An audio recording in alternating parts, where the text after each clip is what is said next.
산지교회 주일 강단에서는 사도행전 강해 말씀이 선포되고 있죠. 지난 주일 바울의 제2차 전도 여행의 끝, 그 이후에 이번 주부터 이제 본격적으로 제3차 전도 여행에 관해서 이제 보게 됩니다. 사실 3차 전도 여행은 이제 18장 23절부터 시작되는 거예요. 화면에 말씀이 아마 뜰 겁니다. 자, 보시면 22절에서 안디옥으로 내려가서라고 되어 있죠. 22절에 이게 2차 전도여행이 끝나는 내용입니다. 또 23절에 얼마 있다가 떠나라고 하고 있죠. 여기서 이 떠나는 것이 3차 전도여행의 시작입니다. 이제 여기서부터 사도행전 21장 16절까지 3차 전도여행이 기록되어 있습니다. 그 파송교회인 그 수리아 안디옥 교회에서 얼마간 체류한 후에 바울의 제3차 전도여행은 그 방금 본 그 18장 23절에 기록된 바와 같이 갈라디아와 부르기아 땅을 방문하는 것으로 시작됩니다. 말씀 잠깐 아까 걸 다시 띄워주세요. 자, 이곳들은 바울이 제1차 전도여행 때 이렇게 있죠. 갈라디아와 부르기아 땅, 제1차 전도여행 때 개척하고 또 제2차 전도여행 때 방문한 적이 있는 비시디아 안디옥, 루스드라, 더베 그런 주변 지역입니다. 여기서 차례로 다녔다라고 되어 있죠. 차례로. 이 차례로 다녔다고 합니다. 본문에서는 자세한 도시 이름을 기록하고 있지는 않지만 차근차근 이 지역의 각 도시들을 순차적으로 이제 방문한 거예요. 자, 그리고 오늘 본문 19장 1절 바울은 에베소에 도착합니다. 근데 중간에 말씀 PPT가 없는데요. 성경을 보시면 중간에 18장 24절부터 28절까지 브리스길라와 아굴라 부부가 에베소에서 아볼로에게 하나님의 도를 가르친 내용이 나옵니다. 그죠? 이 지난주 본문 말씀은 아니었지만 설교 가운데서 이 말씀을 자세히 다루었어요. 이 바울의 3차 전도 여행의 일정을 기록하면서 이 바울 아볼로의 이야기를 이렇게 중간에 딱 기록한 이유는 그 18장 29절에서 요한의 세례만 알던 아볼로에 대한 그 이야기가 오늘 19장 바울이 에베소를 방문하여 있었던 첫 번째 장면의 배경 원인이 되기 때문입니다. 자, 바울은 에베소에서 거의 3년 동안을 머물렀습니다. 3차 여행 기간이 약 5년에서 6년, 보통 6년으로 봐요. 6년 동안 이렇게 3차 전도 여행을 했는데 그 중에 3년이에요. 그래서 거의 전체 기간의 반 이상을 에베소에서 있었다는 겁니다. 지금 새벽 예배 설교하고 있는 고린도전서도 바울이 에베소에 있는 동안에 기록한 거예요. 자, 에베소는 로마의 속주인 아시아의 수도였습니다. 소아시아 최대의 무역 중심지이고 고린도에 버금가는 문화의 도시요 예술의 도시이기도 했죠. 이곳에 있는 아데미 여신 그 신전은 세계 7대 불가사의 중에 하나라고 해요. 가히 아시아의 로마라고 불리는 도시며 우상 숭배가 범람하는 도시입니다. 그곳에서 바울은 3년 동안을 머물며 사역을 합니다. 그중 오늘 본문은 에베소에서의 오순절 사건이라 불리는 에베소의 이 성령 강림 사건을 소개하고 있습니다. 오늘 본문은 많은 논란이 있는 말씀입니다. 이 본문으로 교리가 나뉘고요. 교단과 교파가 나뉘는 일이 교회 역사상 벌어졌으며 지금도 논란이 되고 있는 말씀이에요. 그렇다고 뭐 어려운 신학적 내용을 깊이 있게 말씀드리려는 것은 아니고요. 다만 오늘 말씀을 통해 우리의 믿음을 한번 재점검해 보았으면 합니다. 우리가 성령님을 사모하고요.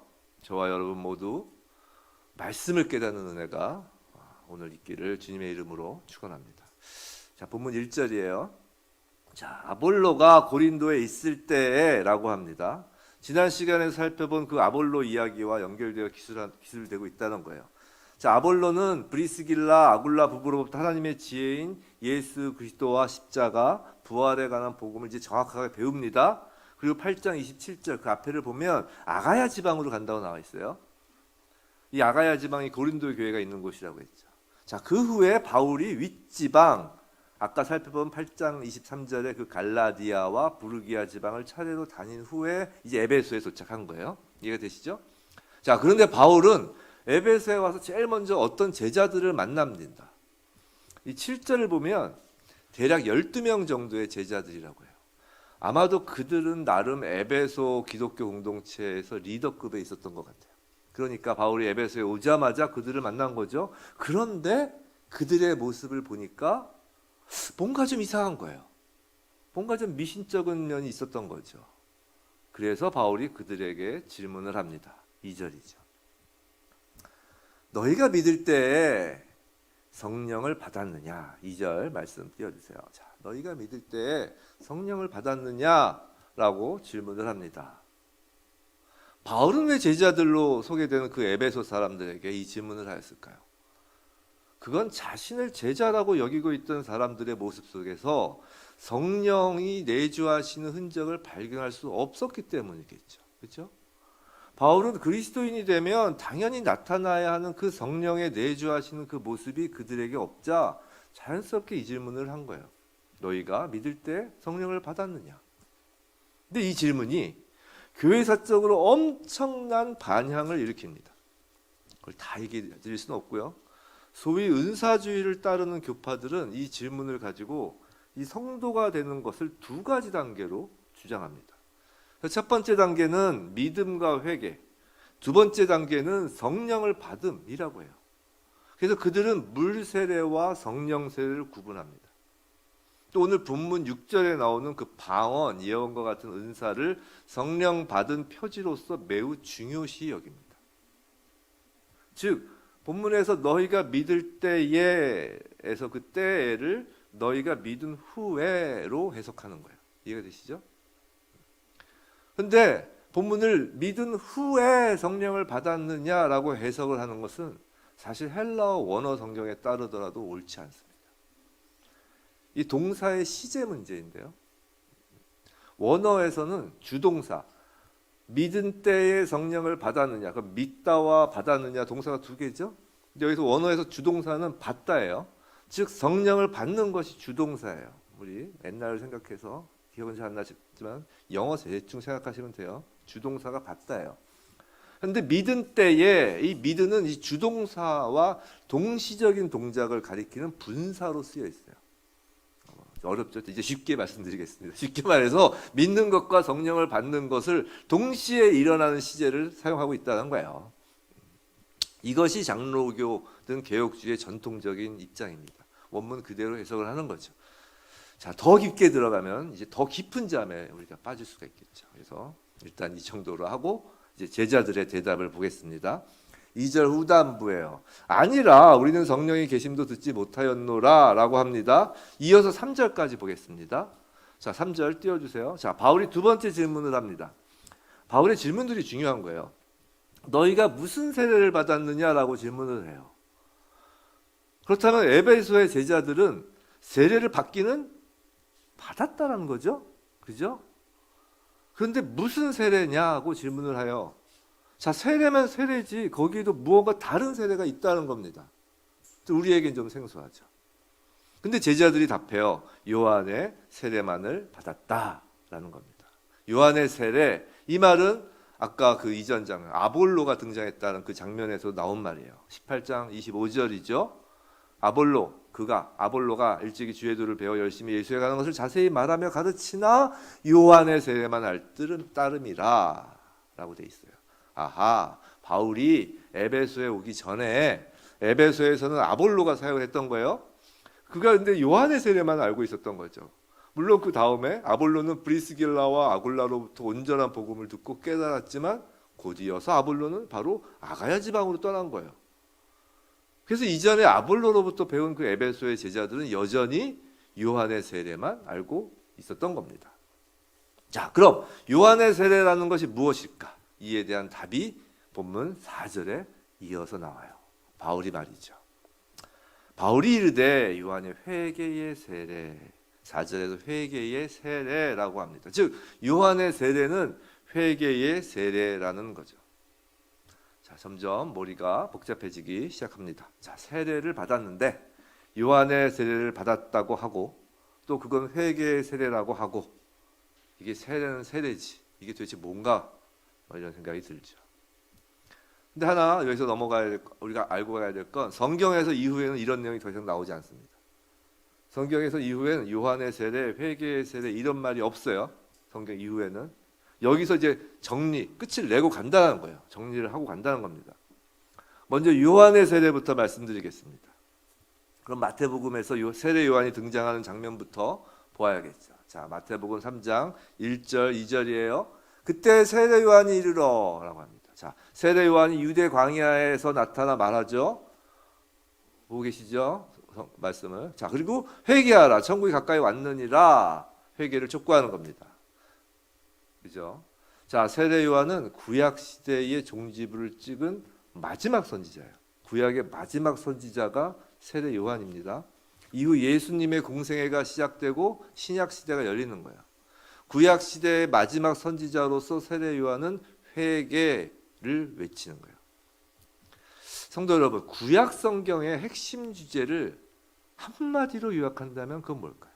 구약 전체를. 우리가 로마서 7장 7절을 보면 율법으로 말미암지 않고는 내가 죄를 알지 못하니 라고 합니다. 그죠? 구약의 모세오경부터 선지서까지 모두는 우리로 하여금 자신이 죄인임을 깨닫게 하기 위함인 거예요. 이 로마서를 쓸 당시의 율법은 당연히 구약이었겠잖아요. 즉 구약은 우리로 하여금 자신이 죄인임을 깨닫게 하기 위함입니다. 아담부터 시작해서 창세기를 생각해 보세요. 아담부터 시작해서 이스라엘 역사, 포로기, 그 이후의 선지서를 통틀어 하나님께서 계속하여 우리에게 말씀하시는 건 하나님을 떠난 사람은 누구라도 어쩔 수 없이 예외 없이 죄 가운데 있다는 겁니다. 죄인이라는 거예요. 그 대표적인 인물이 다윗이잖아요. 하나님의 마음에 합한 자라고까지 하는 자도 역시 죄에서 자유로울 수 없다는 겁니다. 이것이 구약 성경의 주제예요. 구약 성경은 일관되게 메시아이신 예수 그리스도가 반드시 오셔야만 하는 이유, 십자가의 원인을 말씀하고 계신 거라고요. 단 한 사람도 예외 없이 죄인이며 그리스도의 대속 없이는 구원이 없다는 말씀을 구약은 창세기부터 말라기까지 하고 계신 거라고요.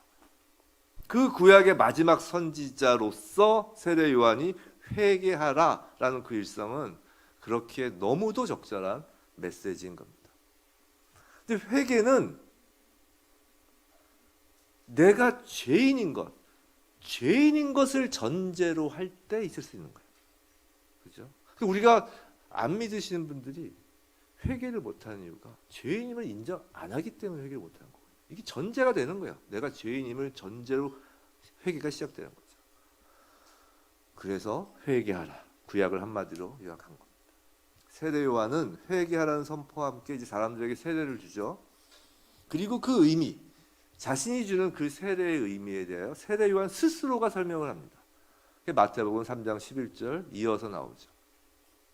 자, 마태복음 3장 11절 앞에만 한번 보겠습니다. 나는 이라고 되어 있어요. 세례 요한이죠. 너희로 회개하게 하기 위하여 물로 세례를 베풀거니와 라고 합니다. 여기까지만 보죠. 즉 세례 요한의 세례는 회개하기 위한 겁니다.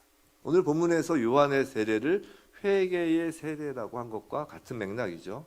자, 이런 겁니다. 오늘 말씀이 조금 일화도 없고요. 뭐 일화 원래 없지만 뭐 장면 설명이 아니고 말씀 위주예요. 그러니까 좀 정신을 좀 이렇게 맑게 하고 하셔야 됩니다.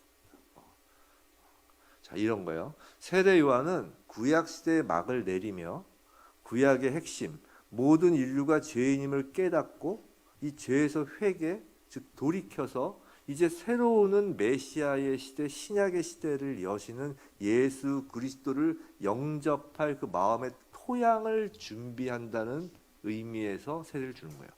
어렵진 않죠. 좀 어렵게 제가 얘기했죠. 쉽게 얘기해서 예수님 영접할 수 있는 그 밭을 만들려고 세례를 주는 거라고요. 물론 예전에 몇 번 설교에서 말씀드린 것처럼 그 세례는 이전 죄가 씻기는 거예요.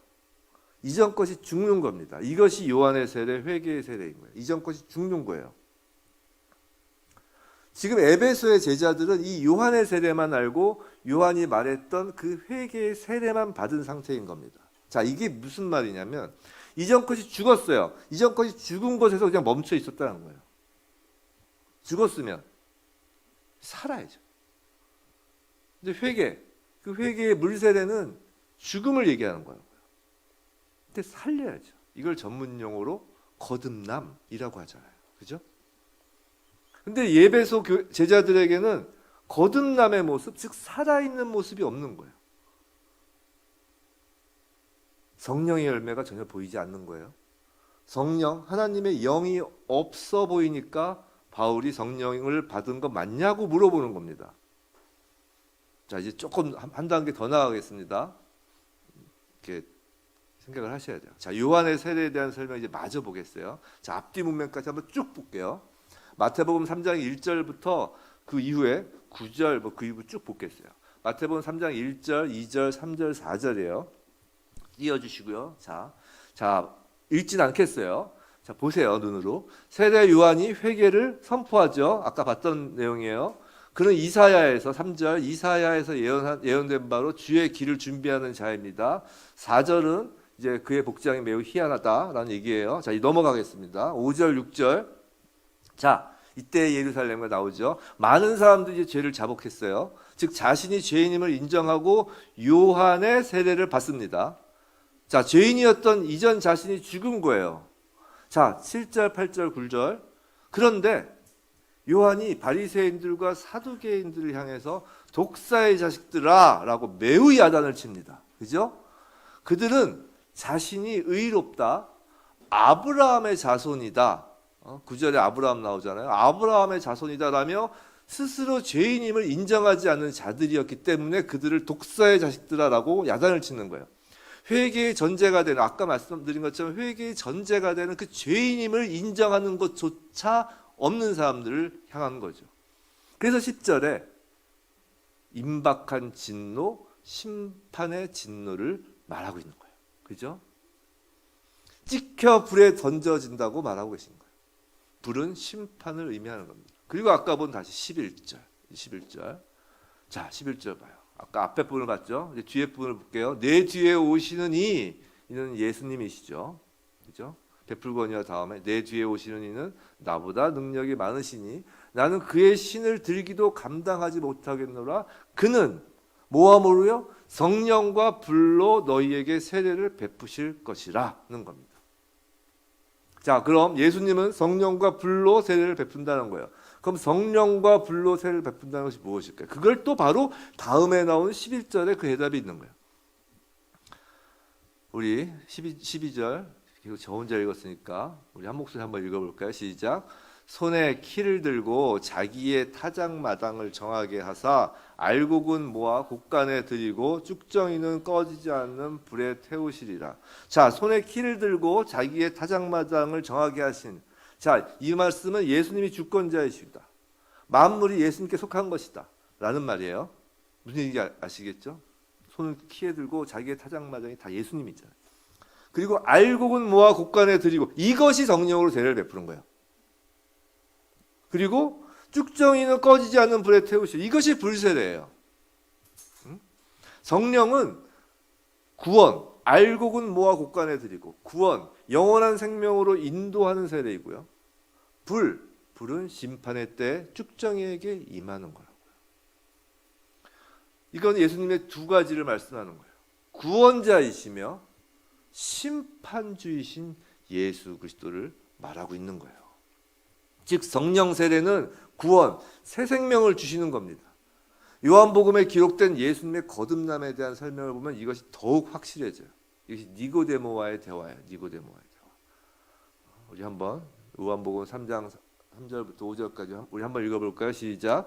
예수께서 대답하여 이르시되 진실로 진실로 내게 이르노니 사람이 거듭나지 아니하면 하나님의 나라를 볼 수 없느니라.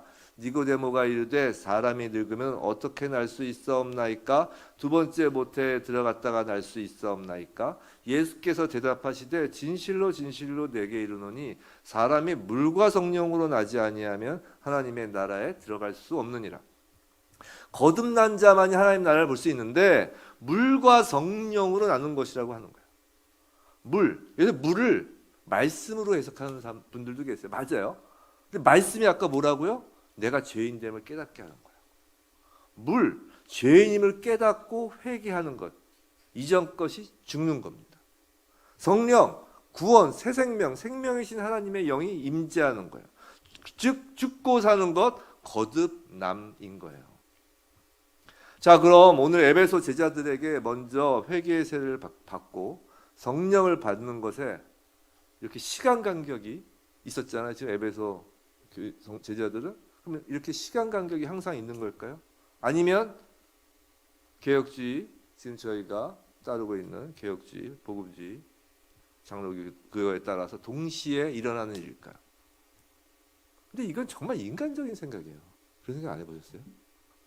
우리 머리로 그냥 생각하는 거예요. 성령님을 제한하는 거라고요. 성령님의 역사하심을 인간의 머리로 제한하는 거라고요. 그런 생각을 할 이유가 없는 거예요. 어떤 면에서. 근데 확실한 건 하나 있어요. 이걸 놓치고 오히려 다른 거에 비본질적인 거에 자꾸 우리가 매이는 거예요. 확실한 것이 뭐냐면 성령이 임하여야 예수를 만나는 것이고, 성령이 임하여야 그 만난 예수가 누구신지를 알게 되고, 성령이 임하여야 예수의 십자가와 부활이 나를 향한 것임을 믿게 된다는 거예요. 그때 이 고백이 나오는 겁니다. 갈라디아서 2장 20절. 우리 함께 큰 소리로 한번 읽겠습니다. 시작. 내가 그리스도와 함께 십자가에 못 박혔나니 그런즉 이제는 내가 사는 것이 아니요 오직 내 안에 그리스도께서 사시는 것이라. 이제 내가 육체 가운데 사는 것은 나를 사랑하사 나를 위하여 자기 자신을 버리신 하나님의 아들을 믿는 믿음 안에서 사는 것이라. 내가 그리스도와 함께 십자가에 못 박혔나니, 성령의 임재로 내가 예수님의 십자가를 보니까, 성령의 임재 가운데 내가 예수님의 십자가를 보니까 죄인인 내가, 즉 이전에 내가 그 십자가에서 못 박히고 있는 것을 보는 거예요. 이전 것이 죽은 겁니다. 그리고 거듭나죠. 내 안에서 이제 그리스도께서 사시는 거예요. 성령님이 내주하시니까 내 안에서 이제 그리스도께서 사시는 거라고요. 진정한 회개와 다시 사는 것이 내 안에서 일어나는 거라고요. 그 모든 것이 성령의 내주하심으로 가능케 된 거라고요. 그리고 내 죄를 십자가에 못 박히게 하기 위해서 친히 못 박히신, 그리고 다시 살도록 친히 부활하신 그 예수님이 내 안에서 사시고 나의 주인이 더 이상 나가 아닌 예수님임을 믿고 고백하는 거예요. 그래서 고린도전서 12장 3절 성령으로 아니하고는 누구든지 예수를 주시라 할 수 없느니라 라고 하시는 거예요. 우리가 예수를 주님이라고 시인하였다라는 것은 이미 성령이 내주하신 것인데, 성령이 내주하시면 내가 죄인인 것과 십자가로 죄인인 내가 그리스도와 함께 죽고 이제 부활하신 그리스도가 내 안에서 사신다는 거예요. 오늘날 세례는 이 모든 것이 합하여진 거예요. 형식은 물론 세례를 베풀지만 이미 우리의 신앙 고백에 성령 세례가 담겨 있는 겁니다. 이것이 예수님이 말씀하신 세례예요. 예수님이 말씀하셨잖아요. 마태복음 28장 19절. 그러므로 너희는 가서 모든 민족을 제자로 삼아 아버지와 아들과 성령의 이름으로 세례를 베풀고, 아버지와 아들과 성령의 이름으로 세례를 베푸는 겁니다. 죄인된 우리를 구원하시기 위해 아들까지 내어주시는 하나님의 사랑과 십자가에서 죽으시고 부활의 새 생명을 주시는 예수 그리스도의 은혜와 그 예수를 알게 하시고 믿음을 주시며 하나님 나라에 들어갈 때까지 우리를 인도하시고 도와주시는 성령 하나님의 이름으로 세례를 베푸는 거라고요. 그럼 에베소 제자들은 왜 아직 성령을 받지 않은 걸까요? 앞서 말씀드린 것처럼 성경에서 요한의 세례, 회개의 세례를 따로 언급하는 것은 이것이 마지막입니다. 그건 아직 복음이 제대로 전해지지 않았을 때 사정이 존재하였기 때문이에요. 아볼로도 요한의 세례만 알 정도였잖아요. 복음을 모르는 겁니다. 과도기적 상황이었죠. 지금의 세례와는 계속 달라요. 소위 말해서 예수님께서 베풀라고 하신 그 세례가 아니라는 거예요. 요한의 세례는 우리의 세례와 다르다는 거예요. 그래서 바울은 다시 그들에게 세례를 줍니다. 신약의 세례, 성령 시대의 세례, 오늘날과 같은 세례를 주는 거라고요. 5절 6절. 그래서 5절 에베소의 제자들은 이제 예수 그리스도가 주님이시라는 믿음에 근거하여 세례를 받습니다. 그죠? 근데 사실 본절은 이 5절은 제세례파의 정당성에 대한 논쟁이 되는 구절이에요. 제세례파 혹시 들어보셨어요? 이 제세례파는 유아 세례를 부정해요. 그리고 유아 세례를 받은 사람들도 다시 세례를 받아야 한다는 주장입니다. 어렸을 때는 자기 의지가 아니었다는 거예요. 모르고 받은 거라는 거예요. 그러니까 나이가 들어서 자기가 의지적으로 결정할 수 있을 때 받는 게 그게 진짜 세례라는 거죠. 근데요, 그 생각해 보셨어요? 이건 역시 사람의 생각이에요. 그렇죠? 성령의 역사하심에 제한을 둘 수 없습니다. 한번 생각해 보세요. 그럼 의학적으로 심신무능력자에게는 세례를 베풀 수 없게요? 그렇잖아요. 그 많은 병상 세례가 다 무의미합니까? 성령님은 그런 인간의 생각, 그 의학적 한계에 갇히는 분이 아니라고요. 본문은 제세례파 그런 논쟁이 될 만한 본문이 아니라 중요한 건 이전의 요한의 세례와 이제 다른 참된 세례를 받았다는 의미예요. 자, 문제는 6절이에요. 6절에 바울이 그들에게 안수함에 성령이 그들에게 임하심으로 방언도 하고 예언도 하고, 이게 이제 문제가 되는 거예요. 은사주의 계통에서 매우 중요시하는 구절이에요. 안수를 강조하고요, 성령의 임하심의 표적으로 방언 예언과 같은 은사를 중시합니다. 그런데 안수와 관련해서 질문 하나 드릴게요. 자, 성령을 누가 보내주신 건가요? 바울인가요? 당연히 아니죠.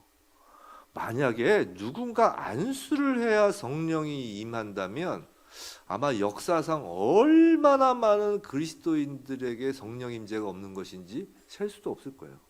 그렇죠? 너무 형식적인 것에 매일 필요가 없다는 겁니다. 바울은 이 세례와 함께 기도를 한 것이고 그때 성령님이 임하셨다는 거지, 안수가 없었으면 성령의 임하심이 없었을 것이라고 지금 얘기하는 게 아니라고요. 이렇게 성령을 제한하면 안 된다는 겁니다. 성령님의 뜻대로이신 거예요. 오시는 시기, 오시는 방법 다 성령님 마음대로예요. 이건 성령의 은사도 이제 마찬가지입니다. 자, 은사가 뭔가요? 은사. 이게 헬라어로 은혜와 같은 단어예요. 같은 어근이에요. 선물이라는 뜻이라고. 선물. 이건 선물이에요. 근데 누가 잘나서 주시는 선물이 아니에요. 믿음이 좋아서 선물을 주시는 게 아니라고요. 그냥 믿음을 선물로 이렇게 주신 것처럼 우리가 믿음을 선물로 받을 때 잘나서 받은 사람 아무도 없잖아요. 다 죄인인 상태에서 받은 거잖아요. 마찬가지로 선물로 주시는 거기 때문에 은사도 그냥 은혜로 주시는 거예요. 선물처럼 주시는 거예요. 그럼 주시는 분의 마음이에요. 뭘 선물로 줄지도 주시는 분 뜻대로입니다. 어떤 종류로 줄지도 선물을 주시는 사람의 주시는 분 마음이에요. 종류도 제각각이에요. 고린도서 12장 나중에 새벽 설교에서 할 텐데 그 이하에서 아주 여러 가지 은사에 관해서 뭐 예언과 방언뿐이 아니에요. 뭐 섬기는 영, 뭐 가르치는 영, 뭐 하는 영, 뭐 하는 해서 뭐 하는 은사, 은사가 매우 자세히 나와 있어요. 근데 오늘 이것까지 못 해요. 은사는 하나님의 선물인데 그냥 주시는 것이 아니라 중요한 건 이거예요. 근데 선물이긴 선물인데 그냥 주시는 게 아니에요. 이건 목적이 있는 거예요. 주시는 분에게 목적이 있어서 주시는 선물이에요. 은사는. 결론적으로는 은사는 교회를 세우는 데 쓰라고 주시는 거예요. 그리고 각자 은사가 다 있어요. 그래서 교회 구성원인 성도는 그래서 모두가 은사가 있어요. 이게 태어나면서부터 자라면서 받은 은사든 아니면은 예수 믿고 받은 은사든, 우린 예수를 믿는 그 순간만 하나님의 자녀가 아니라 태초부터 이전부터 하나님의 자녀로 선택된 자들이기 때문에 그 이후부터 우리의 모든 달란트가 은사로 인정되는 거예요. 모든 성도는 은사가 있어요. 교회의 구성원이라면 말이죠. 그래서 은사의 종류가 다양한 거예요. 방언 예언은 그 중에 하나인 것뿐이에요. 지금 에베소를 비롯한 그 바울이 전도하는 곳은 처음 복음이 들어가는 선교지잖아요. 그죠? 자, 복음을 듣고 믿는 자들은 교회를 세우는데 누구보다 지금 은사가 필요한 사람들이라고요. 에베소에서. 그래서 은사가 확 나타나는 거예요. 그래서 초기 교회에 은사가 확 나타나는 거라고요. 교회를 세워야 되니까 빨리.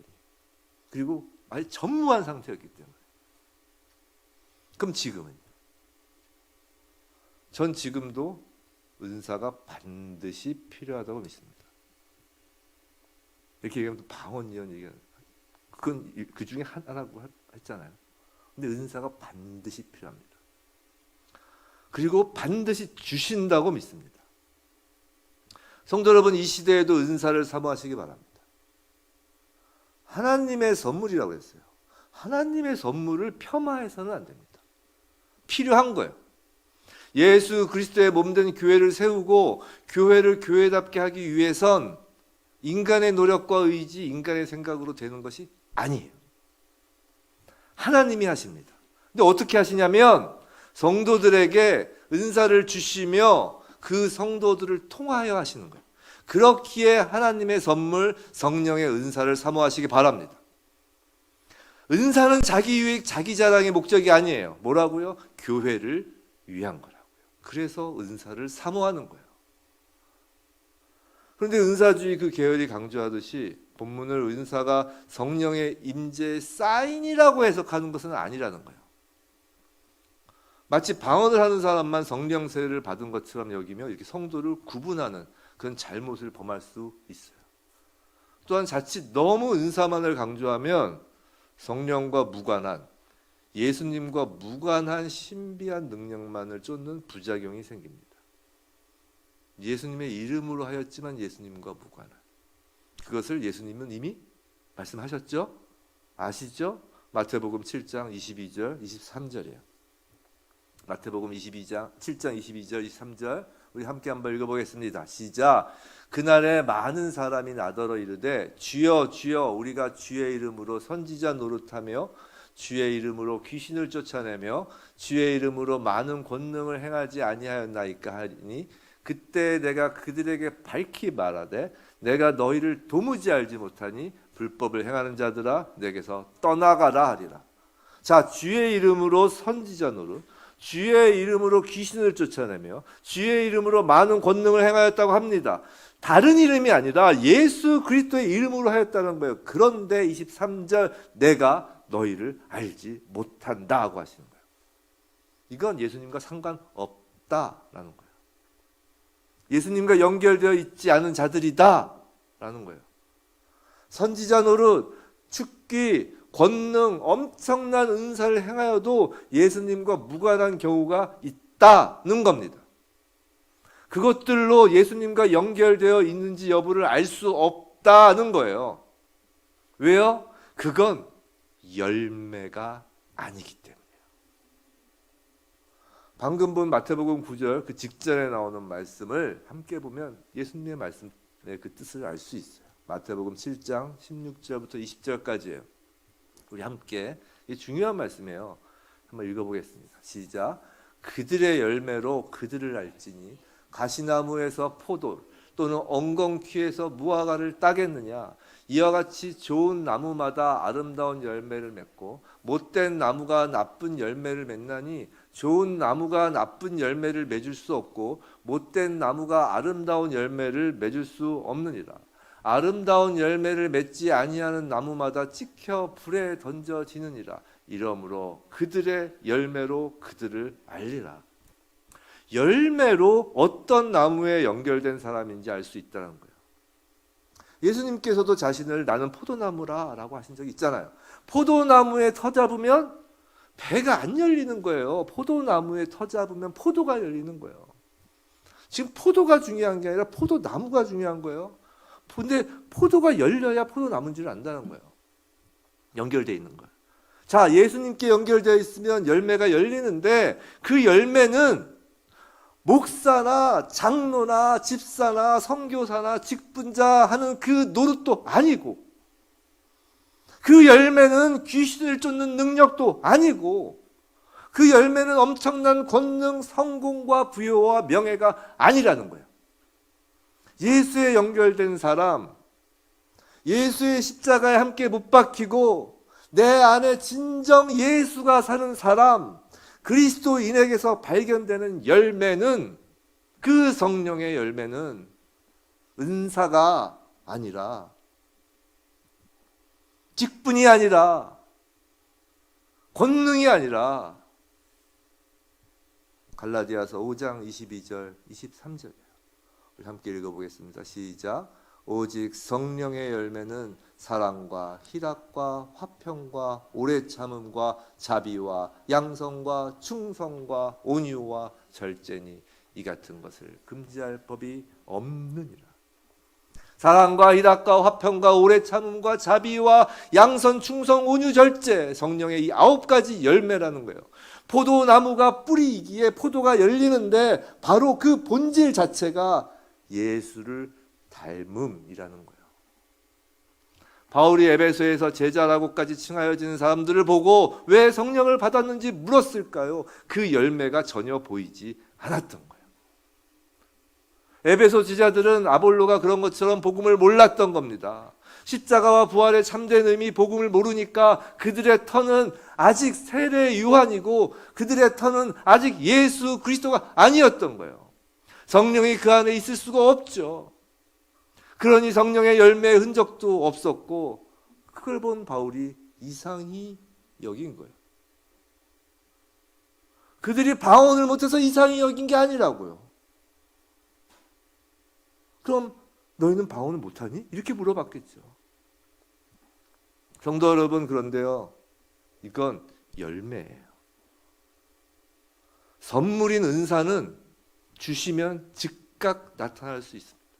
우리 성도님 중에 방언 은사 하시는 분 계시잖아요. 방언 은사 열심히 노력해서 몇 년간 닦아서 방언 은사 받는 거 아니잖아요. 그렇죠? 예를 들면 그렇죠. 뭐 은사 중에 물론 닦아야 되는 것도 있어요. 주시고 본인이 더 키워가는 거. 예를 들어서 뭐 가르치는 은사, 섬기는 은사 이런 건 뭐 노력하면서 더 개발될 수 있지만 보통 방언이나 예언 은사는 그냥 즉각 나타나잖아요. 왜냐하면 선물이니까 주면 받는 거예요. 그런데 이건 열매예요. 열매는 금방 맺히지 않아요. 비바람을 맞고 뜨거운 햇빛을 견디며 점차로 맺어지는 겁니다. 근데 확실한 것은 있어요. 포도나무에서는 반드시 포도가 열린다는 겁니다. 이건 인격이 아니에요. 자기 수양이 아니라고요. 십자가에 그리스도와 함께 못 박히고 성령님의 인도하심에 매일매일 순종할 때 맺어지는 열매예요. 고린도전서 15장에서 바울이 이런 얘기를 해요. 나는 날마다 죽노라 라는 고백을 합니다. 내가 죽고 예수가 내 안에서 사는 것, 즉 회개와 성령의 인도하심이 우리의 매일매일을 채워갈 때 내가 매일 죽고 나의 주인이 매일매일 나에서 주님으로 바뀌어갈 때 사랑과 희락과 화평과 오래 참음과 자비와 양성과 충성과 온유와 절제 이 성령의 열매가 점차로 맺어지는 거예요. 이게 하루아침에 되는 게 아니라 몇 가지 질문으로 말씀을 맺을까 합니다. 부디 모든 질문에 아멘으로 답할 수 있길 바랍니다. 십자가에서 예수님께서 죽으시고 사흘 만에 부활하신 것이 역사적인 사실인 것을 믿으십니까? 아멘. 예수님께서 십자가에서 죽으신 것이 나의 죄를 대신하여 죽으신 것이며 부활하심으로 내 안에서 성령으로 오셔서 살아계심을 믿으시나요? 그 예수님이 이제 진정 나의 주인, 주님이심을 믿으시나요? 당신은, 여러분은 성령을 받았습니까? 아멘 하셔야 되는 거예요. 앞에 질문이 다 아멘이면 당신은 성령을 받았습니까? 아멘. 사랑, 희락, 화평, 오래 참음, 자비, 양선, 충성, 온유, 절제 이 성령의 9가지 열매 예수의 모습이 맺혀지는 우리 모습을 기대하셔도 되는 거예요. 그 예수에 맺혀지는 우리 모두이기를 주님의 이름으로 축원합니다.